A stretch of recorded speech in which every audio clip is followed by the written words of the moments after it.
Urnietako udal batzarrak 2010ko aurrekontua onartu du.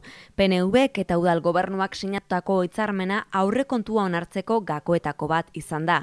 PNV udal taldearen bozeramaile den Maribel Bakerok zehaztu duenez, aurrekontuari aldeko botoa emateko ezinbesteko baldintza izan da, udak plangintza urbanistikoa legealdi honetan onartzeko eskatzea eta hartu duen konpromezua. Eta baita ere oso apustu handi egiten da Eusko Alderdi Jeltzaletik plangintza urbanistikoa onartu dadin, ze eskolak, Urnietako herriak behar duena da eskola ekipamendu handi bat, egokituta eta momentu honetan plangintza urbanistikorik gabe ez dauka. Bestalde jeltzaleen udal taldeko bozeramaileak taldeak egindako ekarpenak aipatu ditu. Besteak beste, EGAPE ikastolako 2 urteko gelentzako diru partida.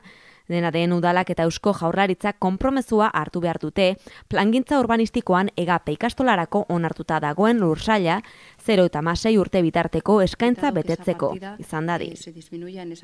Bestetik gazte lokalen arazoari buruz mintzatu zen Bakero, baita gaztetxea eraikitzeko proposamenari buruz. Hemen proposatzen zen 120.000 euro gastatzea gaztetxe baten, udalak egitea gaztetxe bat.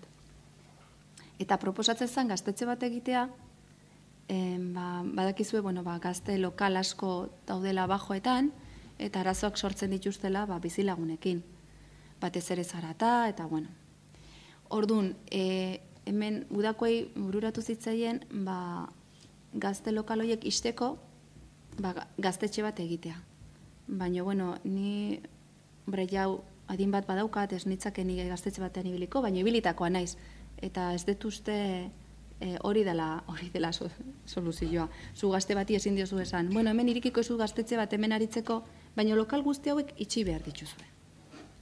Zeinek ziurtatzen du gazteek lokalak itxiko itxustela udaletxeak gaztetxe bat egiten dielako. Eta gainez, da arazoa trasladatzen dut hemendik trasladatzen dut beste leku batera. Orduan guk proposatu deguna da ordenantza bat egitea lokalen gaia arautzeko, eta bestaldetik udak gastatu nahi zuen diru hori beste inbertsio bat, gaztentzako beste inbertsio batzuetara zuzentzeko. Eta guretzako oso importantea da musika taldentzako boxak oso importantea da. Eta gero skate pista bat, hemen aurreko legealdian amaieran gaztek hasi zian, igual gaztetxoagoak, 17, 16, 15 urtekoak skate pista bat nahi zutela, eta gaztetxe batean dirua botatzea baino, inork erabiliko ez duen gaztetxe batean dirua botatzea baino, nahiago deu erabiliko den infrastruktura batei dirua zuzentzea.